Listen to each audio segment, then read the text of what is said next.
Salve, gente! Começando mais um PGMB Cast aqui nessa plataforma, em vídeo no YouTube, em áudio no Deezer, no Spotify e em outros agregadores. Hoje um episódio especial, um episódio diferente. O nosso primeiro episódio temático. A gente não esperava que esse episódio temático fosse para tratar de um assunto tão delicado como é o que vamos tratar hoje aqui em nosso PGMB. Estamos recebendo mais uma vez, Charlão, o professor Henrique Silva, hoje para falar desse desastre natural que acometeu o Rio Grande do Sul. Os nossos irmãos gaúchos estão passando por momentos de muita dificuldade, impacto em vidas humanas, impacto material, impacto no futuro, na agricultura, em todas as áreas, né? As áreas sendo impactadas aí. Os nossos irmãos gaúchos, desde 1941, Henrique, que a gente não via algo tão trágico naquela região, né? É Seja bem-vindo verdade. mais uma vez ao PGMB. Obrigado. É bom estar aqui novamente com vocês.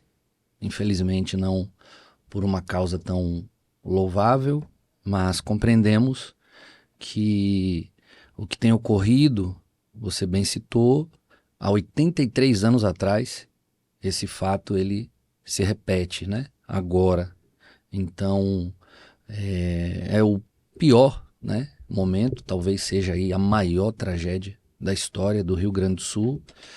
E a expectativa é que a gente consiga tentar falar um pouco sobre o que está acontecendo, né? Tentar entendermos juntos aqui os fatos naturais, Sim. tá? Acima de qualquer coisa, a gente tem que fazer aí, temos que dar uma nota muito alta a tudo aquilo que é evento da natureza.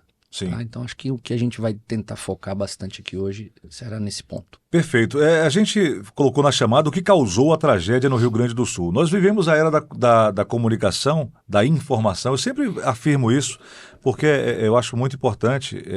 A gente, às vezes, está vivendo algo e não se dá conta daquele momento histórico que a gente está vivendo, né? Nunca houve tanta informação transitando como nos últimos 10 anos, de 2013 especialmente para cá, com o advento das redes sociais. Tivemos Primavera Árabe, até um assunto para a gente conversar outro dia Sim. contigo sobre geopolítica e vários outros eventos mundo afora. Todos eles foram possibilitados pelo acesso a um computador de mão, onde você consegue fazer tudo, inclusive gerar e produzir e transmitir conteúdo em tempo real. Eu falo aí das redes sociais. E a gente tem visto muita informação e muito desencontro também em informação, inclusive colegas de jornalismo, de rádio, de televisão, batendo cabeça. A gente viu recentemente uma grande emissora tratar um fato como fake news e depois teve que se retratar, né, porque realmente houve, a emissora não estava focada no evento, no que estava acontecendo no Rio Grande do Sul, estava com um grande evento artístico, né, para transmitir no Rio de Janeiro, e com isso ficou dividida, o jornalismo ficou dividido e não estava atenta como deveria estar na questão lá do Rio Grande do Sul. Outras emissoras chegaram logo cedo e conseguiram flagrar coisas como caminhões sendo parados e multados por uma infração que em momentos normais seria realmente de fato para ser multado, mas em um momento extraordinário, né, com uma tragédia humana acontecendo, pessoas perdendo vida, pessoas com dificuldades das mais diversas e sendo multado por excesso de carga, levando material como água, né, material assim, de primeira necessidade, sendo cobrado nota fiscal. Isso aí era um fato, né? Emissoras Verdade. como a Rede Record, você está aqui, SBT, flagraram e foram atrás das pessoas que estavam tratando disso, e aí acabou que hoje não, teoricamente já não existe mais isso, né? Já está pacificado que nesse momento meio que se abre exceções às regras, né, para que o principal seja atingido, que é poupar vidas humanas e preservar, né, e diminuir o sofrimento das pessoas. Dito isso, muita informação tem corrido das causas para essa tragédia, né, para esse desastre da natureza que causou e vem causando tragédias lá no Rio Grande do Sul, porque são várias regiões, várias cidades, né? Isso.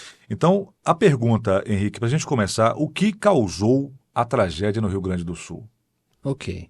Você tem múltiplos fatores, Sim. tá? E eu queria começar pelos fatores atmosféricos, né? Sim. Meteorológicos, enfim, os fatores climáticos, tá? Você tem uma floresta amazônica que está bastante distante do Rio Grande do Sul, Sim. mas a capacidade que ela possui de produzir a umidade na atmosfera é assim, impressionante. Só para você ter uma ideia, uma árvore ela consegue produzir no ar um montante de aproximadamente 500 litros de água, tá, por dia. Uau. A floresta inteira cresce que é de 20 bilhões de toneladas de água em forma de vapor na atmosfera por dia. Só para você ter uma ideia, para a gente conseguir isso de maneira induzida, a maior usina hidrelétrica do mundo em potência, que é brasileira e também paraguaia, é uma binacional, né? Ela teria que... A Itaipu, né? A Itaipu, por exemplo, a gente teria que ter 50 mil usinas de Itaipu funcionando para produzir o que a floresta amazônica produz de umidade no ar. O que aconteceu? Você tem um corredor, tá, de umidade muito intenso que vem da Amazônia e se direciona para, assim, essa região da Patagônia, essa região da planície do Chaco, essa região brasileira, centro-oeste, sudeste e sul do Brasil. Por exemplo, Henrique, mas como é que isso acontece? Bem, você tem uma intensa massa de ar que é produzida, né? Bastante umidade, os ventos eles vão levar essa umidade toda para o Oceano Pacífico. Sim. O que acontece? Nesse caminho, nessa viagem, as massas de ar elas são barradas, porque pela frente elas encontram uma barreira montanhosa de aproximadamente 7.000 metros de altura, que é a Cordilheira dos Andes.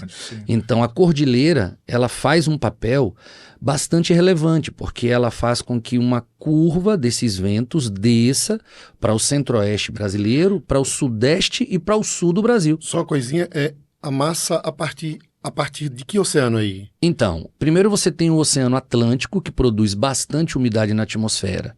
Os ventos, eles trazem essas massas para dentro do continente. E aí ele concentra essa quantidade de umidade, tá, em forma de vapor ali na Amazônia. A Amazônia, por sua vez, também produz bastante umidade. Os ventos seguem e vão arrastando toda essa umidade para o Pacífico, só que não chega no Pacífico. Esbarra na Cordilheira dos Andes. E aí desce, faz uma curva no sentido do sul e vem descendo para o centro-oeste, vem descendo para o sudeste, chegando até a região sul do Brasil. Que essa é a região, por exemplo, na América do Sul, que produz 70% do PIB dessa nossa região aqui. Tá? Então, uma região que tem a maior população, que produz a maior economia, é a região do agro na América do Sul, que potencializa, por exemplo, fomenta, né, o alimento no mundo todo. Então, a primeira coisa que eu destaco é isso, esse corredor de umidade. Sim. Uma segunda coisa, você tem, junto a esse corredor de umidade, ventos frios que surgem no sul do Brasil, denominados de cavado. Então, esses ventos, imagine assim, eu tenho uma descida de massa úmida, essa massa úmida ela está esperando apenas uma área muito fria, tá? Geralmente esse cavado ele tem uma relativa baixa pressão atmosférica, então esses ventos frios eles vão resfriar essa grande quantidade de água que vem nesse corredor e o que é que vai acontecer? Vai chover. Tá? Então esse vento cavado, ele resfria essa massa de ar que vem nesse corredor, produzindo essa quantidade absurda de pluviosidade. Só que tem um outro fator, que eu destaco sendo o terceiro, que seria essa redoma de ar seco. Tá? Uma região de altíssima concentração no momento de alta pressão. Então, a alta pressão ela retira a umidade das massas, deixando a região atmosférica seca. Sim. Então, naturalmente, toda essa massa que vem desse corredor seria lançada para o centro-oeste e para o sudeste. Então, essa redoma de ar seco impede com que essas massas elas viajem no sentido do centro-oeste e sudeste, ficando concentrado na região sul, principalmente no Rio Grande do Sul. Tá? Então, esses três elementos aí meteorológicos, eles são aqueles que eu destaco com um grifo muito mais forte. a gente não pode deixar de falar também Sim. que estamos vivendo o último ciclo de El Niño. Muita gente fala sobre El Niño, né? Muitos alunos ouvem acerca de El Niño, a gente também fala bastante, ouve. Mas, de fato, o que seria esse El Niño? Que fenômeno é esse? Bem, o aquecimento anormal das águas do Oceano Pacífico, tá? Numa área bem denominada, bem concentrada, que seria esse Equador Sul, né? Essa parte sul do Equador. Então, as águas elas aquecem de maneira anormal. Aí é só a gente usar um pouquinho de raciocínio lógico. Se eu tenho um aquecimento anormal das águas, eu potencializo, com o processo de radiação solar, um aquecimento mais acelerado das águas oceânicas. Tá? Acho que vale realçar também, para aquecer o Oceano Pacífico, leva-se mais tempo, porque ele é um oceano muito mais amplo do que o Oceano Atlântico. Então, em algum momento, depois de receber muita radiação, ele vai aquecer. Então, esse aquecimento ele é tido como um aquecimento anormal. O que acontece de prática mesmo? Por exemplo, no El Niño, aquele condicionante físico atmosférico local, ele é maximizado. Então, se uma região ela é seca, como é o nosso semiárido, quando o El Niño está evidente, então a gente tem uma seca mais exacerbada. Se uma região ela é chuvosa, com o evento do El Niño, ela se torna mais chuvosa ainda. Então, estamos vivendo o último ciclo de El Niño. Ele se inicia mais ou menos em setembro de 2023, quando a gente teve também no Rio Grande do Sul um evento de enchente, que também não foi brincadeira, foi coisa muito séria, tá? E ele está se encerrando agora, tá? No mês de abril, que é justamente no final de abril, quando as chuvas começam a ganhar uma intensidade maior. Então você tem aí inicialmente 4 aspectos, tá? Do último para o primeiro, você tem o El Niño, você tem a redoma, né, de ar seco, você tem os ventos cavados do sul do Brasil e esse corredor de umidade que vem da Amazônia.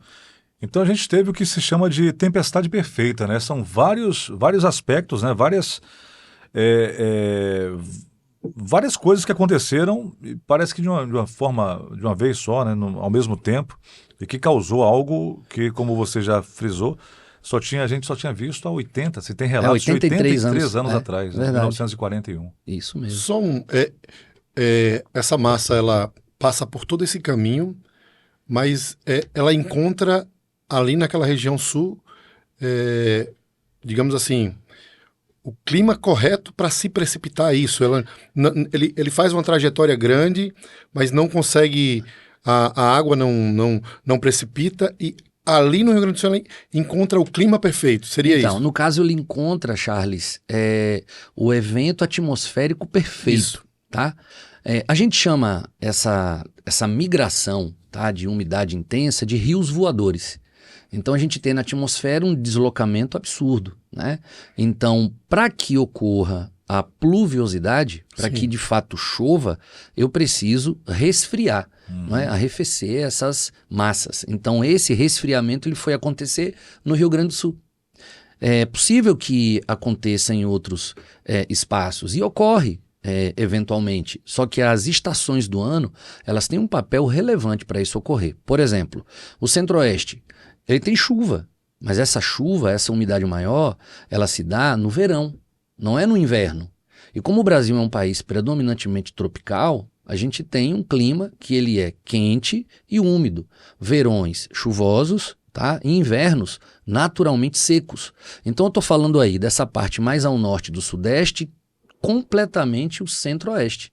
Então ali você tem uma produção maior do que eu citei a redoma. Essa redoma de ar seco está impedindo, está criando uma barreira natural para que esses ventos úmidos desloquem essas massas para essas regiões. Tá? Então, é mais ou menos isso. Ele encontra o fator atmosférico perfeito para a pluviosidade acontecer no sul do Brasil. E a gente conversava aqui em off, Henrique, você nos adiantava que são várias áreas da ciência que estudam fenômenos como esses que você relatou para a gente, que não é uma única causa. Sim. A gente tem visto também muitas narrativas, na grande mídia a gente sabe que existem muitos pontos de vista e é bom, a ciência é feita de desencontros, né, de pensamentos conflitantes. Eu mesmo fico preocupado quando eu ouço a frase consenso e ciência na mesma frase, né? Consenso e ciência, a gente já fica um pouco preocupado, né? Mas é normal e é assim que a ciência vem evoluindo com divergência, né? E as pessoas vão chegando a conclusões e vão se permitindo, né, estudar um pouco mais e a raciocinar um pouco mais para encontrar soluções. Mas a gente conversava aqui em off, você me disse que são várias áreas, né? Tem a meteorologia, a climatologia, a geomorfologia. O que seria a meteorologia, como já está no dia a dia das pessoas, a gente sabe que é mais ou menos aquilo de previsão, de falar isso, assim, basicamente, né? Pelo menos se eu estiver falando besteira, me corrija, por favor. Mas é basicamente isso, a questão da previsão, né, do tempo, né? A climatologia na verdade, explique para a gente essas 3 áreas da ciência, o que elas fazem, né? Qual o papel? A climatologia, ela vai trabalhar os quesitos tempo, não é? Ela vai trabalhar as relações locais, Sim. a produção. Por exemplo, eu tenho uma região que ela está próxima ao litoral. Uhum. Então, ela vai sofrer um impacto maior da presença da umidade. Tá. Aí eu tenho uma outra área, um exemplo, Canindé do São Francisco, que ela vivencia um distanciamento dos oceanos e mares. Sim. Então ela vai ter deficiência de umidade. Logo ela será mais seca. Como ela está afastada dos oceanos e mares, ela vai apresentar de maneira noturna um clima quase similar àquilo que ocorre nos desertos. Então você tem um dia extremamente quente, uma noite bastante fria, a temperatura cai de maneira brusca, aumentando a amplitude térmica, que é essa variação de temperatura diurna noturna. Então a gente estaria falando aí de elementos que subsidiam a climatologia. Tá? Então, vamos lá. Aracaju. Uma cidade banhada pelo mar, uma cidade banhada pelo oceano, então ela consegue receber e reter bastante umidade. Então, doravante, em algum momento do ano, você vai ter maior produção de vapor d'água na atmosfera concentrada na nossa cidade. Isso vai produzir um tipo específico de chuva, tá? A chamada chuva convectiva. Então, essa chuva também pode ser denominada como chuva de verão. Então, quando a gente começa a pensar calor, umidade, né? Fonte de calor, fonte de umidade, produção de vapor d'água na atmosfera, a gente já está lidando com a meteorologia, porque é possível fazer inferências de tempo em tempo, o que pode acontecer amanhã, depois de amanhã. Então você tem dados, você vai quantificando, vai guardando, armazenando, e hoje você tem softwares que vão nos dando uma precisão correta daquilo que pode ou não acontecer. E aí a gente consegue se preparar com alguma antecedência. A geomorfologia, aí a gente já está lidando com a forma, tá, da Terra. Então, a Terra tem as suas formas. Por exemplo, Aracaju é uma cidade litorânea. Sim. Porto Alegre é uma cidade litorânea. Sendo uma cidade litorânea, é muito pertinente que ela tenha um predomínio de planície. E toda cidade que é uma planície litorânea, ela é denominada de planície de inundação. Então, se você pegar relatos de livros históricos, a gente sempre vai ter eventos de inundação em cidades que estão ao nível do mar ou um pouquinho acima de. Então, Porto Alegre passa por isso, Aracaju passa por isso. Só que é uma diferença marcante, né? Como Porto Alegre, o Rio Grande do Sul, está numa faixa distante dessa faixa equatorial, então ela está abaixo do Trópico de Capricórnio, então ela sofre mais eventos com baixas temperaturas. Caso você tenha massas úmidas, você vai ter maior promoção de chuva. Então chuva no sul do Brasil é um negócio muito mais evidente, tá? Muito mais comum acontecer. Então a geomorfologia da região, ela potencializou o que a gente vem acompanhando ao longo dos dias. Então uma planície de inundação, choveu, a probabilidade é que você acumule água. Quando você tem, por exemplo, uma cidade super urbanizada, como é Porto Alegre, então você tem um solo bastante impermeabilizado. E isso vai também favorecer o acúmulo de água. Não só isso, eu ainda dentro do processo geomorfológico, Porto Alegre, não é que ela esteja cercada, mas se a gente pudesse mentalizar assim, uma letra U, tá? Imagina Rio Grande do Sul, Mais ao sul, você vai ter essa lagoa chamada de dos Patos, né? Entre a Lagoa dos Patos e Porto Alegre, você tem o que a gente chama de rio, mas na realidade, desde 1950, já está mais do que assim, evidenciado, não é um rio, é um lago, é o Lago Guaíba. Então o Rio Guaíba, na verdade, é um lago. Ele é um lago, tá? Ele é um lago. Por que ele é um lago? A geomorfologia fluvial, ela interpreta como rio quando há a presença de gradientes, pontos altos e pontos baixos. Sugere que o rio nasça nesse ponto mais alto e ele escoe para os pontos mais baixos até alcançar a foz no oceano. Então, o Guaíba, ele não tem esse gradiente. O Guaíba é um ambiente, né, de águas que não tem desníveis. Então ele está no mesmo plano. Sim. Tá? Então ele é tido como um lago, o Lago Guaíba. Geomorfologicamente, ele termina recebendo águas, William e Charles, de aproximadamente 40, veja só, 40 morros, 40 pontos altos, como eu falei a gente mentalizar um U. Sim. Você tem Porto Alegre, a parte sul, a parte mais a nordeste, então você tem aí aproximadamente 40 morros. Sim. Rios que estão surgindo ali terminam desaguando no Guaíba. Fora que você tem o rio chamado Jacuí, que é um dos rios importantes na região, que ele termina desaguando boa parte de suas águas também no Guaíba. Sim. Então, Guaíba, por exemplo, o que é Guaíba?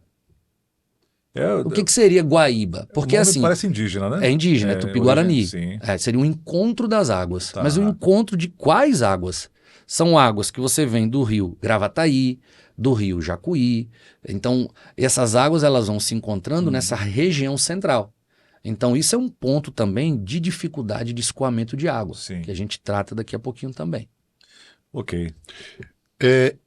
Só a título de explicação, então, esse lago, né, ele tem períodos em que ele está cheio ou vazio, ou mais vazio. Os períodos são bem definidos.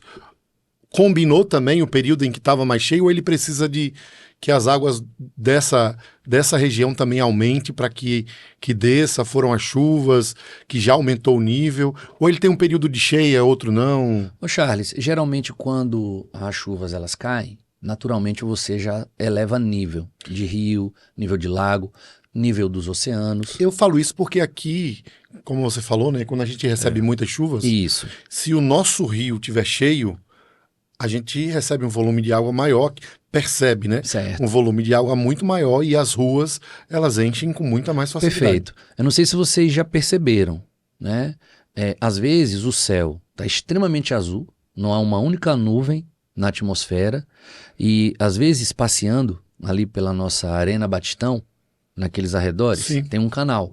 Aquele canal é pluvial, não tem uma única gota d'água no céu caindo na terra e o canal está transbordando. E muitas vezes aqui em Aracaju, só para citar, né, aqui em Aracaju, na 13 de julho, que é um bairro próximo ali ao Batistão, tem alagamento sem chuva nenhuma, né? Então, só com a questão da aí maré, é a questão da maré. Sim. Esse é um outro ponto importante que explica a permanência das águas no Guaíba. Existe um evento chamado maré de tempestade. O que é essa maré de tempestade? Lembra que existem chuvas também que ocorrem nos oceanos? Sim, sim. Lembram disso, né? Então, essas chuvas concentradas nos oceanos fazem com que as águas oceânicas elas se elevem. Se elevar 50 centímetros, já causa impacto na foz. Se elevar 1 metro, aí que o impacto é maior. Então, os especialistas da região sul, eles detectaram que houve um aumento nesse momento de quase 2 metros no nível dos oceanos. Em que local, Henrique? Pensa assim, Guaíba, Lagoa dos Patos, e aí você tem a foz, tá? Essa foz, ela geralmente, como ela vem de um ponto mais elevado, né, nascente e foz mais baixo, ela sempre vence o conflito contra as águas oceânicas. Mas se elas estão mais elevadas, então eu vou bater e vou voltar. Então, não apenas isso, bater e voltar, mas as águas que estão caindo das vertentes dessa geomorfologia que eu acabei de citar. Então, está caindo água de alguns rios nessa parte central, nessa planície, né, de inundação. Sim. As águas deveriam escoar para o oceano, não está conseguindo fazer o seu papel natural, porque os níveis estão altos por conta das chuvas também no oceano.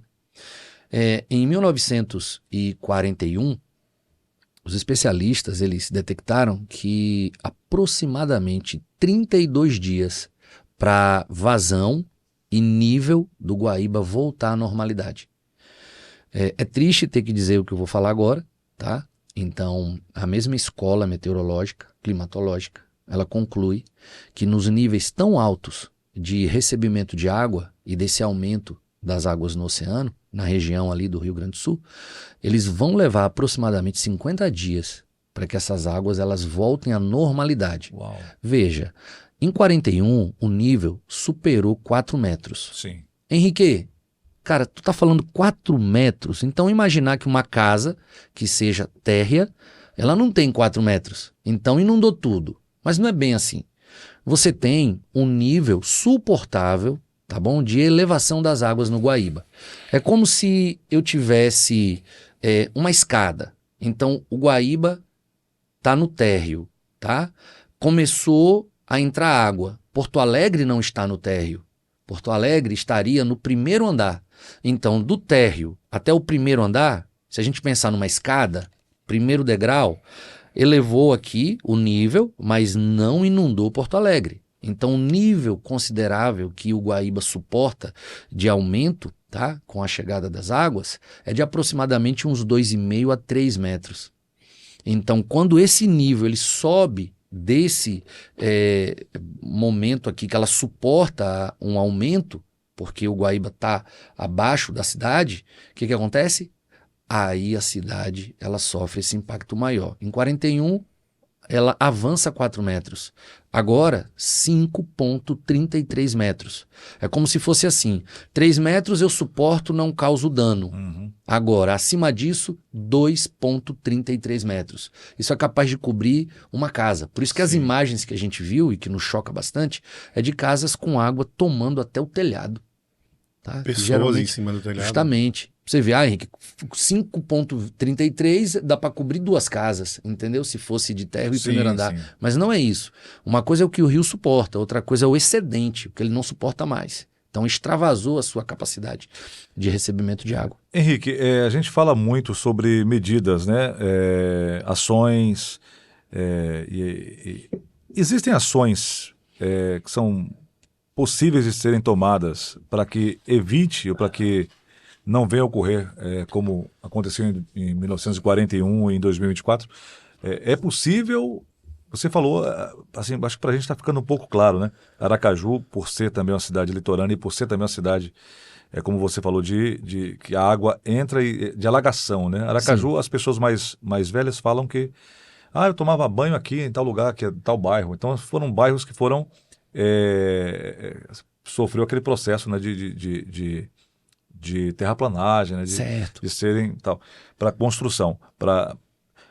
É complicado falar isso, né, mas pensaram bem em construir essas cidades em locais assim que são historicamente utilizados pela natureza para essa vazante de águas?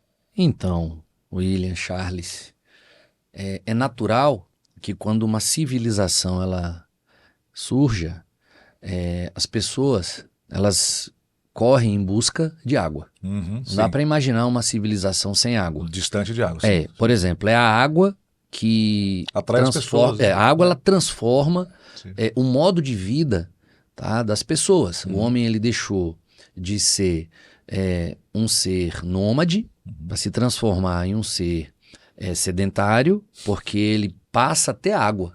Ele domina algumas técnicas da natureza, ele vai ter um pouco de entendimento de solo e plantio, mas a água, ela é essencial. Então, quando você vê as maiores concentrações populacionais na Terra, sempre se dão em ambientes que têm água. Rios, por exemplo, né? Se a gente for elencar aqui 3 ou 4 grandes civilizações, não tem como a gente não pensar em importantes rios. Como eu sei que vocês são bons alunos, por exemplo. O Rio Nilo Sim, gerou sim. qual civilização? Aí você tem os egípcios, né? Os egípcios. Tigre e Eufrates. Mesopotâmia, Mesopotâmia. não é isso? Aí você tem o Ganges, Aí você já vai para a Índia, para a né? Índia, entendeu? São grandes Então, civilizações. tem água, então há atração. Imaginar que o sul do Brasil ou qualquer outra região fosse diferente, é difícil. Como conter, como coibir essa pressão populacional em ambientes próximos ao litoral? Geralmente, né, no caso nosso aqui do Brasil, pela geomorfologia e geologia, a maior parte dos rios no nosso país, eles têm um sistema de gradiente que ele se dá de oeste, leste. leste, sim. Então ele nasce no oeste, ele deságua no leste. Que leste é esse? É o oceano. Então a maior parte da população brasileira está concentrada no litoral. E não é diferente no Rio Grande do Sul. Nos Estados Unidos tem até essa diferença, né? Lá eles têm 2 litorais, né? Litoral ocidental e oriental. Né? Eu posso te falar que ele leste, tem oeste, até né? 3, porque tem um Caribe. Ah, sim, Né? sim. Então sim. ele ainda tem, por O sul, exemplo, né? Houston, né? Sim, sim. Aquela parte ali de como é o nome? A Flórida. Né? Então ele tem ainda essa situação. Aqui não tem apenas os rios brasileiros, mas alguns outros países, né, que também vêm para cá, né? O Rio Amazonas, por exemplo, que tem influência em outros países. Verdade. Isso. Exato. Como não falar, né, sobre isso? Essa questão do climática, o homem contribui quanto? Contribui alguma coisa? Não contribui nada? Contribui tudo? É tudo culpa do homem? Não é culpa nenhuma do homem? Ou Tem uma meia-culpa. tem uma meia-culpa? A gente já ouviu de tudo, né? Que o homem não tem culpa nenhuma, que o homem é culpado de tudo. Existe um meio termo? Como é que é, professor? Existe. O homem ele não tem esse poder de ser culpado de tudo. Sim. É você elevá-lo a uma categoria de divindade. Ele não tem esse poder. Ele é pequeno. Só que eu estou falando de um homem. Sim, sim. Eu não estou falando de 8 bilhões de habitantes. Então, a humanidade, ela, por exemplo, demanda muito de água. Não é isso? Sim. A gente tem um país que tem hoje 12% de toda a água do planeta Terra. É o Brasil. O Brasil é uma potência hídrica. O Brasil é um dos maiores vendedores de água potável do mundo. O Brasil vende trilhões de litros de água por ano. Porque entendeu que isso é um mega negócio. O Brasil tem aquíferos que são os maiores do mundo. O Guarani, o aquífero Alter do Chão, o sertão nordestino tem um aquífero que é um negócio gigantesco. Se a gente não tivesse a Amazônia produzindo vapor d'água na atmosfera, se a gente não tivesse a quantidade de rios que possuímos, se não tivéssemos, por exemplo, os aquíferos Guarani, que é o maior do mundo em extensão, e Alter do Chão, que é o maior do mundo em profundidade e volume, se não tivéssemos quase 8 mil quilômetros de extensão litorânea, porque essa água também pode se tornar potável. Se a gente não tivesse nenhum manancial e tão somente apenas o aquífero que está no Vale do Gurgueia, no sertão do Piauí, a gente teria água para alimentar a nossa demanda em aproximadamente 200 anos. Uau! Sertão do Piauí. Bom Jesus. É um dos locais mais secos, terra de né? Whindersson Nunes. Né? Aquela região ali. É uma das maiores produtoras de soja do Brasil hoje. Eu não conhecia. Eu conhecia Alter do Chão, assim, se tornou conhecido no final dos anos 90, início dos anos 2000, e o Guarani, justamente. Mais clássico, né? Então, mais antigo. Aí você entenda, 70% da água potável. Então, só para fazer um parênteses aqui, então o Brasil tem só em aquíferos, tirando os rios, tirando o mar, tirando tudo mais, só em aquíferos a gente teria o quê? Água para 1000 anos? Então, 2000 anos? O terceiro maior 200 aquífero, anos. 200 anos. Então a gente teria água aí para 1000 anos, aproximadamente. Então, 70% da água potável no nosso país é consumida pelo agro. Sim, sim. 20% pela indústria. 10% é o consumo residencial doméstico. Só que o agro e a indústria, juntas, a gente tem aí um montante de 90%. Sim. Então seria um consumo humano indireto. Sim, não é isso mesmo? Sim. 10% consumo Produção de direto. alimento, né? Então, falando só do quesito água, então, como não interferir nisso? Né? Então a gente interfere. Se a gente traçar um paralelo entre dois países, Brasil e Egito, só para você ter uma ideia. O Egito tem aproximadamente 26 metros cúbicos de água, tá? Para ser consumida ao ano. Isso em litros vai dar o quê? 26 mil litros de água. Se eu divido isso por 365 dias, isso vai dar aproximadamente 72 litros de água. É 71 e uma fração. Por dia, eu vou né? acrescentar 72 litros de água por dia. Sim. E quando eu faço essa pergunta aos meus alunos, na cabeça deles, alguns dizem, Henrique, tudo isso? Aí eu digo, não, só isso. Quantos litros consumimos com uma descarga? Quantos litros consumimos quando a gente lava roupa em uma máquina de 11 quilos? Uma máquina de 11 quilos, ela consome numa única lavagem aproximadamente 120 litros de água. Uma única lavagem. Uma descarga de 6 a 8 litros, né? Um banho de 5 minutos consome mais de 50 litros de água. Então a gente, no caso, né? A vida egípcia, ela é complexa. Mas no Brasil é diferente. No Brasil nós temos 50 mil metros cúbicos de água para ser consumida por ano por pessoa. Isso equivale a 50 milhões de litros de água. Dividido por 365 dias, isso vai dar aproximadamente 136 mil litros de água por dia por brasileiro. Uau. Esse é o Brasil.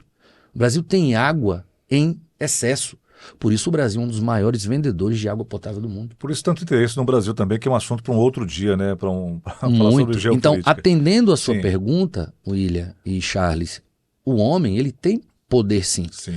Veja que a gente ainda não entrou, talvez, no grande evento da humanidade, né? Aquele que tem suscitado um monte de campanha, muitos livros, especialistas, que é o aquecimento anormal que tem ocorrido no mundo. Sim. Só para você ter uma ideia, a temperatura geral da Terra, ela gira em torno aí de 12 a 14 graus. Temperatura geral.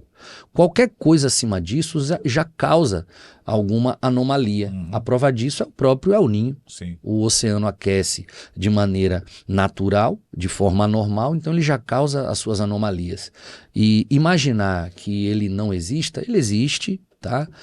Ele é relevante, a humanidade de maneira indireta, tá bom? Até aqueles que são mais críticos, né, acerca do aquecimento, ele contribui de alguma forma consumindo, não tem como a gente viver sem consumir. Então o consumo ele faz parte da vida humana, tá? Então, sim, eu te respondo sim. O homem tem a capacidade de contribuir, tá bom? Para que ocorra alguns eventos, tá bom? Não da natureza, mas potencializá-los. Assim Perfeito. como ele pode reduzi-los, ele também pode maximizá-los. Então ele pode fazer isso. Você colocou aí, para chegar a um prognóstico, né? Você passou pelo caminho das massas, falou sobre o fenômeno El Niño, questão populacional, agora participação do homem. Essa conjuntura de coisas, você tem mais algum ponto que precisa se juntar a essa conjuntura de coisas, assim, para dar um pouco de prognóstico, né, no que aconteceu? Acho que você falou bem, Charles. Você está usando uma linguagem médica. Eu acho que todo cientista ele precisa também ter um pouco disso, né? A Terra, ela está sentada no consultório do cientista. Não que o cientista seja maior do que a Terra, longe dele, tá? Infeliz dele se pensar isso. Mas a Terra está dando sinais e ela se apresentou num consultório. Então o que é o papel do cientista se ele fosse um médico? Ele vai ouvir o que a Terra está dizendo. Então ele precisa fazer a anamnese de tudo que está ocorrendo. Feito isso, ele tem um diagnóstico. Então, a partir do momento que a Terra vai dando os seus recados, então o cientista vai dizendo, olha, isso ocorreu por conta disso. Isso aqui é possível melhorar. Isso aqui é possível a gente reorganizar. Por exemplo, o evento de 41, no Rio Grande do Sul, ele gerou um impacto muito positivo para diminuir uma outra possível ação. Sim. Só que a engenharia civil ela vai agir a partir ali de 1970, com maior ênfase, construindo diques. Sim. Esses diques eles conseguem conter. Só que, se a gente volta no tempo, o material utilizado ele já sofreu um poder de abrasão da própria água.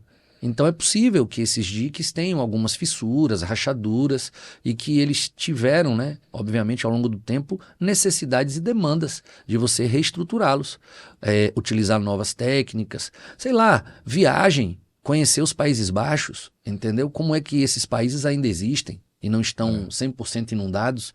Qual é o tipo de ação? Como é o dique utilizado lá? Já que eu moro numa cidade litorânea, que tem um rio importante que corta a minha cidade, que é possível, e a história já mostrou que ocorram inundações. Então, como diminuir isso? Convidando a população para ir embora? Não. E a população não vai. E outra, ainda que a meteorologia fosse espetacular e nunca errasse, a reflexão que eu faço há muitos anos atrás, um homem, ele traçou um perfil meteorológico. Então ele vai dar um recado, ele vai dizer, vai chover, e vai chover muito. E vocês precisam acreditar no que eu estou dizendo. Quantas pessoas acreditaram? Só sua família. Sim. Não levou 120 anos dando um recado, tá? Dando um recado da meteorologia. Vai chover, vai chover. E ninguém acreditou.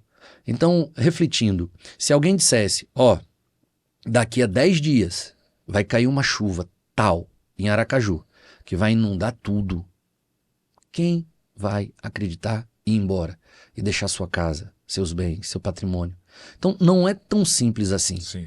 Mexe com a mente, mexe com o coração, tá? É um patrimônio adquirido, é uma história, há valores, entende? Então, a meteorologia, ela presta um serviço muito bom, tá, para a sociedade. Só que como acreditar? Tá? Então, a gente tem que contabilizar o que aconteceu e mensurar anos depois o que pode acontecer novamente, entende? Então, assim, eu acho que é possível você criar ações que possam dirimir tudo isso, reduzir, né, diminuir impactos. Sim. Eu acho que não tem como isso ser feito sem conscientizar a população. Porque num momento como esse, William, Charles, é mais fácil a pessoa se sensibilizar. Sim, sim. Eu acho que é diferente você conscientizar e sensibilizar. Uhum. A gente se sensibiliza facilmente, mas consciência, ela muda padrão. Entendeu? Então você precisa conscientizar as pessoas que não dá para jogar tudo o que se quer em qualquer local, porque isso vai interferir negativamente na hora que um rio ele precisa de um desafogo, que ele precisa escoar com maior velocidade. Então você precisa conscientizar. Agora está todo mundo sensível, entendeu? Mas é necessário conscientizar a população dessas cidades que tem ações a longo prazo, né? É a longo prazo. Você falou de Países Baixos, Henrique, só para aproveitar aqui para a gente contextualizar, Países Baixos, a gente costuma chamar de Holanda aqui. Isso. É uma região onde está abaixo do nível do... Tem até história, abaixo né? do nível do mar. William, antes de você entrar nesse assunto do William, falando em conscientização, a produção vai botar aqui o... Sim, vai ter... Na verdade, durante todo o nosso bate-papo tem um QR Code, né? Esse QR Code são pessoas que a gente tem contato lá do Rio Grande do Sul, estão no front, né? Estão na batalha ali no front, a gente está com os dados aí para que as pessoas William, possam eu acho cooperar. que esse papel ele é tem importante. um detalhezinho, viu, Henrique e Charles? Eles pedem para que quando fizer a doação, qualquer valor, se doar R$1, botar R$1,24. Ok. Esse 24 centavos no final só para ser identificado, né? Como é uma associação, é para ser identificado que esse dinheiro vai para essa causa lá do Rio Grande do Sul, de ajuda aos nossos irmãos gaúchos. Que né? bom, que bom. É uma ação que não tem preço, tá? É uma ação de profundo e intenso amor por aqueles que estão necessitando, né? Só para reafirmar, são pessoas que estão no nosso... A gente conhece, a gente sabe que são as pessoas, então são pessoas confiáveis, né? Que tem o nosso apoio. Inclusive, nós já fizemos também nossa parte aqui. É bom demais. Então, só para contextualizar, Henrique, Países Baixos está abaixo da linha... abaixo do nível do mar. Nível do mar. Isso. Inclusive, tem uma historiazinha que o Felipe até gosta dessa história, que é do menino lá que viu um dique rompendo e passou a noite, colocou o dedo lá para não romper e passou a noite ali, virou um herói nacional, porque por conta dele o dique não rompeu, né? Foi uma pequena fissura, ele passou o dedinho lá e ficou a noite inteira ali. Quase morreu congelado. Tem a história dessa aí. Então, a estrutura de dique da Holanda é um negócio assim que precisa ser copiado. Sim. Por muitas cidades, inclusive brasileiras. Né? Numa situação dessa, você consegue reduzir muito, mas muito mesmo, as ações atmosféricas, né? Essas ações naturais. Sim, Eu acho que é necessário viajar. necessário viajar, tomar nota, aprender, Boa ser humilde, vontade, né? perguntar, entendeu? Em resumo. Não é falta de dinheiro, a gente Sim. sabe, o Brasil é uma potência que arrecada muito, muito, É, o muito, Brasil apenas arrecada trilhões, né? canalizar para Sim. aquilo que de fato é essencial, né, para a Perfeito. população. Perfeito. Outra coisa que você falou, e só para a gente voltar, aquecimento global. Eu vejo muita gente descrente, Henrique, do que a ciência apresenta. Não a ciência, né, mas os cientistas apresentam, porque a ciência não é uma entidade, né? Sim. Cientistas apresentam porque a gente já viu sendo pregado que o petróleo ia acabar em 30 anos, em X anos, que existia camada de ozônio que ia acabar também em tantos anos, que os oceanos iam subir X metros em até o Al Gore, né, que é um ex-vice-presidente americano, rodou o mundo afirmando coisas que não se concretizaram e as pessoas acabam ficando descrentes. Você falou de Noé. Passou 120 anos afirmando que ia chover, que ia inundar tudo, e as pessoas não acreditavam. Hoje a ciência afirma um monte de coisas e que as pessoas não veem também sendo concretizadas, né? O aquecimento global, inclusive, deixou de ser falado do aquecimento global para mudanças climáticas. As pessoas vão mudando o nome dos termos, mas é uma realidade, a Terra aquece, a Terra esfria. Como é que é esse ciclo na Terra? Você tem eventos que também são cíclicos, né? Sim. Você tem ciclo do carbono, você vai ter eras glaciais, então você vai ter eventos que vão aquecer bastante a Terra, eventos em épocas que vão resfriar muito a Terra. Só para você ter uma ideia, a gente tem no mundo hoje aproximadamente 200 vulcões ativos. Sim. Tá? Se você pegar o somatório de tudo que a população mundial, no auge da indústria, já emitiu de GEs, né, que são os gases de efeito estufa na Sim. atmosfera, um vulcão, quando ele entra em erupção... São reais, né? Real, tô falando de coisa Sim. real. Um vulcão, quando Sim. ele entra em erupção, ele emite uma maior quantidade de gases, tá, dos chamados efeitos estufa, muito maior do Sim. que o que a humanidade inteira, em toda a sua existência, já pôde comprometer essa relação aí, tá, de gases poluentes. Sim. Um vulcão. Eu imagino que, se todos os 200 fenômeno natural, entrassem inclusive, em né? erupção ao mesmo tempo, então a gente teria um cataclisma. Uma nova era glacial, possivelmente, né? Com certeza. Então, é fato. A gente pode estar vivendo aí, talvez, o cenário, né, moderno de maior aquecimento. Sim. Recente, Aracaju vivenciou uma temperatura que eu nunca vivenciei na minha vida. Eu estou em Aracaju desde 89, né, e a gente viveu aí, aproximadamente nos últimos 40 dias, um calor absurdo, coisa que eu nunca vi. Mas dizer que isso é o aquecimento global, então Ou é o um que fator dizer, específico, o qualquer que que dizer, seja? por exemplo, veja se vocês têm essa memória. O litoral nordestino, ele todo inverno, Sim. todo, sem exceção, ele tem queda de temperatura e ele também tem alguma taxa de umidade, pluviosidade. Vê se vocês têm essa memória. Eu tenho, porque como eu viajo a vida inteira para Estância, que é a terra de Gigi, minha esposa, então lá eles aproveitam um período para fazer as festas juninas. William, Charles, todo ano, no período junino, chove. É verdade. Todo ano. Henrique, por quê? Porque você tem um outro evento atmosférico. Existe uma massa de ar chamada polar atlântica. A massa polar atlântica, por ser polar, ela é fria, por ser atlântica, ela é úmida. Então essa massa, ela influencia 3 regiões principalmente. No norte do Brasil, na região da Amazônia, ela leva frio.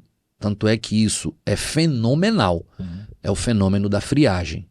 No sul e no sudeste, qual é o fenômeno? Ondas de frio e geadas.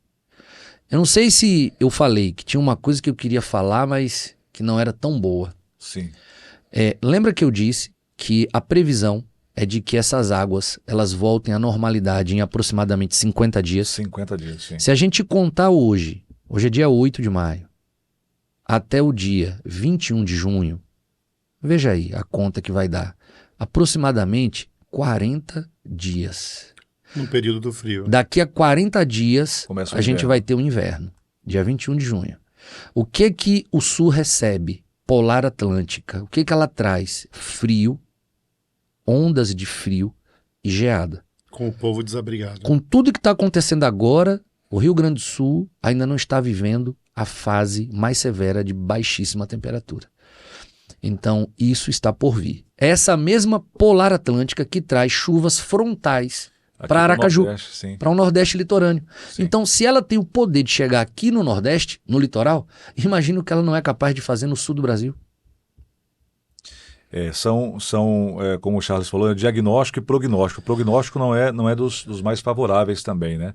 Então, por isso mesmo que a gente deve, inclusive, eu acho que a principal ação, né, Charles, é a oração, né? A gente orar, né, pelos nossos irmãos gaúchos, né, que estão passando talvez o momento mais difícil da existência do Rio Grande do Sul, nesses 524 anos de nação de Brasil, né, contando desde lá de 1500. Henrique, Charles perguntou, né, assim, o que esperar, né? Então é isso, as águas podem levar até 50 dias para baixar, mas você já disse que vem esse novo fenômeno, que é um fenômeno que geralmente traz, no caso do Rio Grande do Sul, geadas, né? Deixa eu entrar aqui num aspecto não tenho visto muito se debater, que é a questão do agronegócio. O Rio Grande do Sul é conhecido, dentre outras coisas, né, a questão cultural, a questão dos povos, é uma região que assim, traz muitos povos de várias partes do mundo que convivem naquela região. Também é responsável por boa parte do alimento que a gente tem em nossa mesa e que também é exportado para outros países.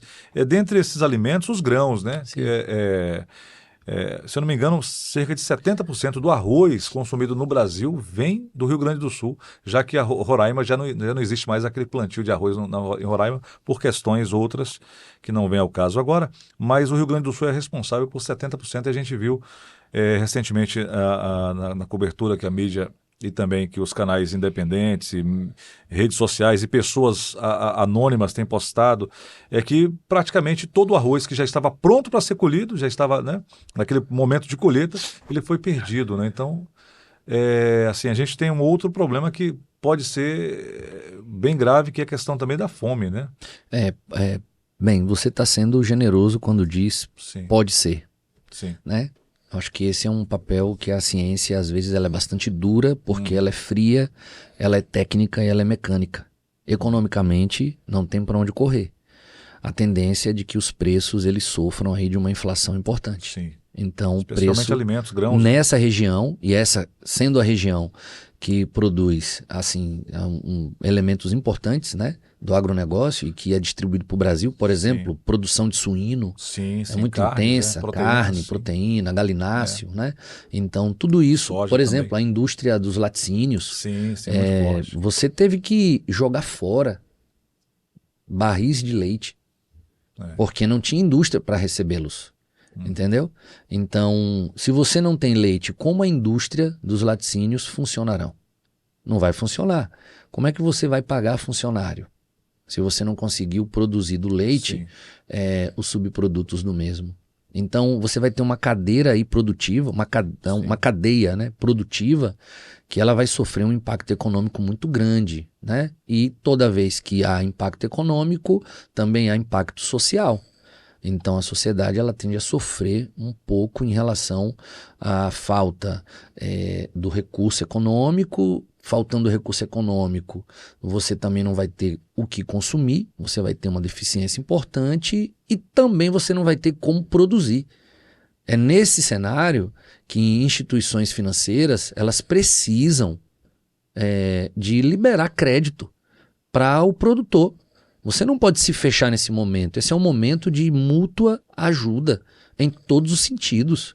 Por exemplo, o Rio Grande do Sul ele tem recebido uma quantidade importante ao longo de sua história de imigrantes.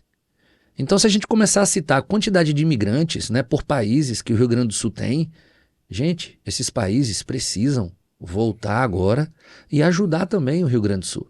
Né? O Brasil precisa. É um momento, assim, é quase um cenário de guerra o que está acontecendo no Rio Grande do Sul. Né? E só para também citar, A gente deu uma ênfase, né, um enfoque muito grande em Porto Alegre. Não é só Porto Alegre. Sim, Você sim. tem a grande Porto Alegre, você tem os arredores de Porto Alegre, você tem mais de 300 cidades que sofreram, né, de mais de 400. Sofrem com a consequência do É. Rio também, não? Então, do Rio, necessariamente não. Mas, por exemplo, você tem o Vale do Taquari, que você tem mais de 40 cidades no Vale do Taquari. Gente, se é um vale, imagine, é um V. Sim. Então, aqui embaixo está sofrendo muito, entendeu? Então, vai sofrendo a mesma coisa que a região metropolitana de Porto Alegre, né? Ela sofre, entende? Só que com uma diferença. Geralmente, nessas áreas mais distantes das áreas metropolitanas, você tem escassez de recurso. Então, uma concentração maior de pessoas não tão abastadas, né? Então, o sofrimento ele é muito mais penoso para eles, né? Por isso que há uma necessidade de uma mútua ajuda em todas as esferas, né? Não é só governo agora, é a sociedade civil, é a iniciativa privada, tá? As igrejas espalhadas pelo país, entendeu? O cidadão comum ele pode ajudar muito e ele tem ajudado bastante, né? Resgates, por exemplo. Quantas pessoas foram utilizadas para resgatar outras em períodos que o poder público não consegue entrar, não consegue chegar? Esse eu acho que talvez seja o aspecto mais positivo, né, Henrique? Você falou da questão da tragédia, da questão das pessoas. As pessoas se solidarizam e acabam participando, né?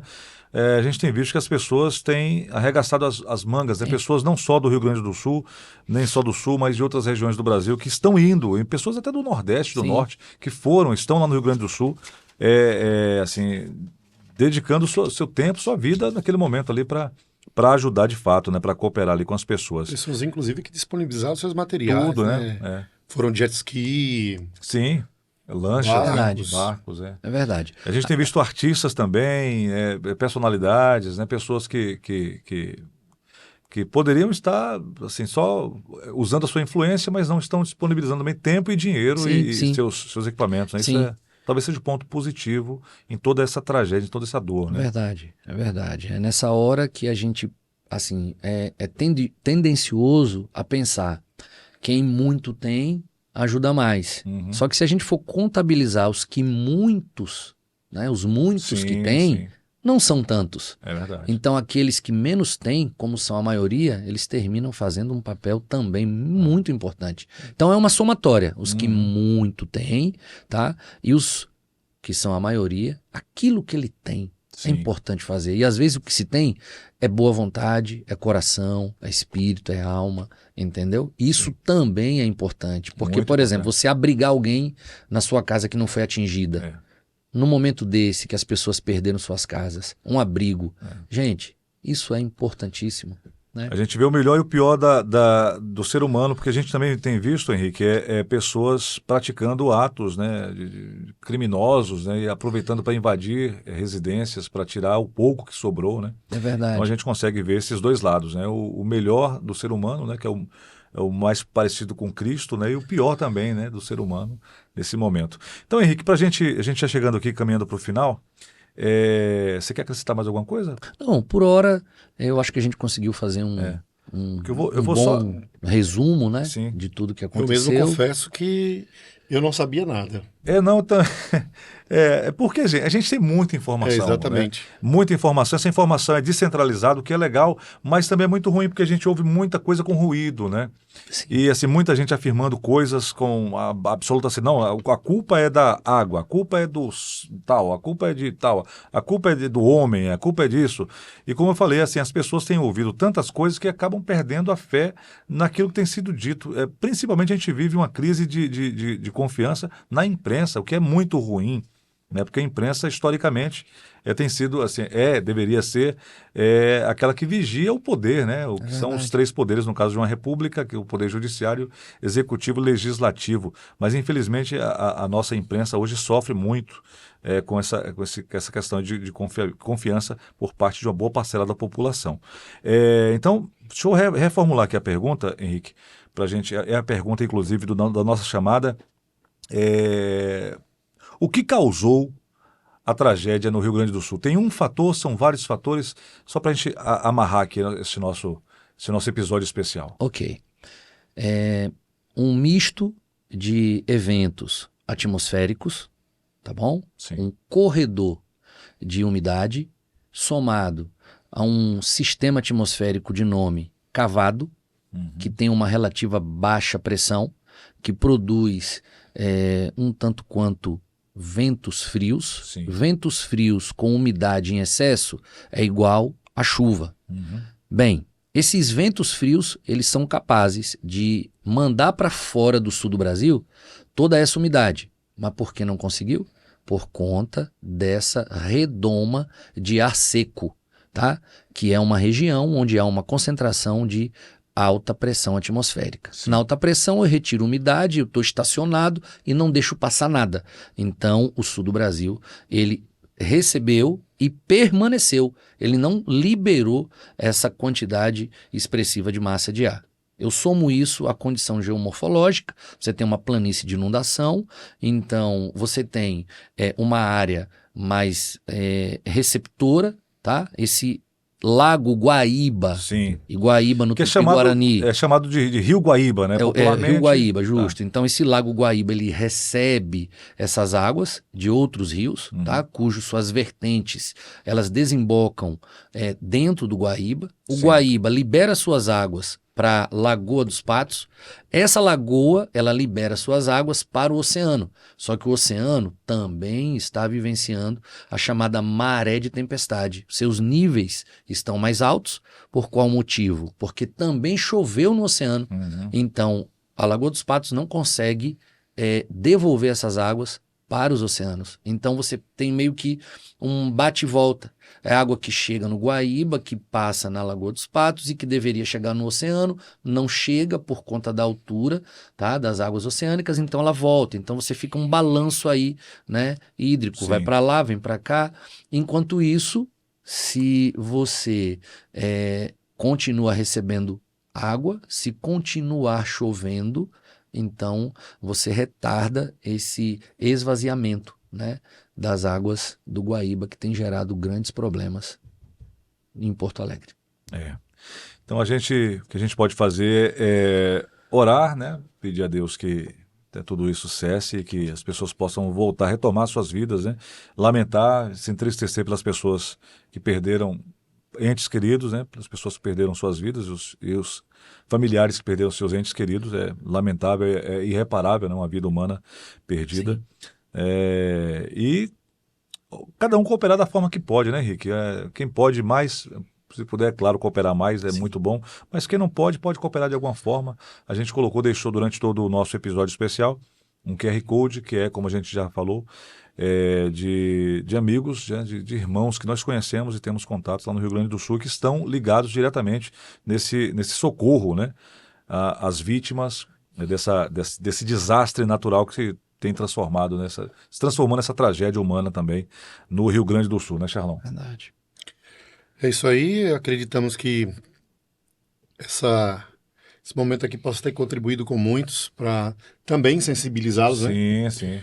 Sensibilizar não só, como o Henrique já falou, né? Não só financeiramente, mas com seu coração, com sua oração, com sua disposição. E a gente espera que tenha alcançado a muitos, né? Alcance a muitos aí esse nosso momento. Pois é. Mais uma vez agradecer ao professor Henrique, né, por disponibilizar o seu tempo. A gente sabe que é bastante corrido, ele, né, está em vários colégios, né, aqui em Aracaju, dando aula, inclusive nessa área, né? A gente falou um pouco, né, Henrique, sobre meteorologia, climatologia e geomorfologia, que é a questão, né, daquele ambiente, né, que Isso. você falou, né, que é bem importante, talvez seja um dos principais para permanecer, né? Se o ambiente tivesse um relevo diferente, talvez já tivesse passado, mas já é o passado, né? Aconteceu e passou, mas retém bastante água, e a gente ora aí para que tudo fique bem com os nossos irmãos gaúchos. É isso, gente. Hoje foi um episódio extra, hoje quarta-feira, dia 8. Amanhã, quinta-feira, meio-dia, a professora Eliane estará com a gente aqui, especial Dia das Mães, né? A gente, em oração aqui pelas mães gaúchas também, né? E que Deus possa abençoar e que todos saiamos mais fortes aí desse momento tão triste que está acontecendo lá no Rio Grande do Sul, e a gente espera que que momentos como esse não aconteçam, né? Como o professor falou, é bom que as pessoas que podem resolver, né, que são, na verdade, os políticos, né? Os legisladores, são deputados, vereadores, senadores, são as pessoas que fazem as leis, que, na verdade, têm o poder maior em nossa república, né? E aqueles que executam as leis feitas, que são os prefeitos, governadores e presidentes da república, que eles possam conhecer países como Holanda, né, Países Baixos, e quais as soluções empregadas há séculos por lá que possam minimizar, né, sofrimentos e dores como essa que a gente está sentindo aqui. Então, até a próxima quinta-feira, meio-dia, Charlão. Estaremos por aqui. Grande abraço.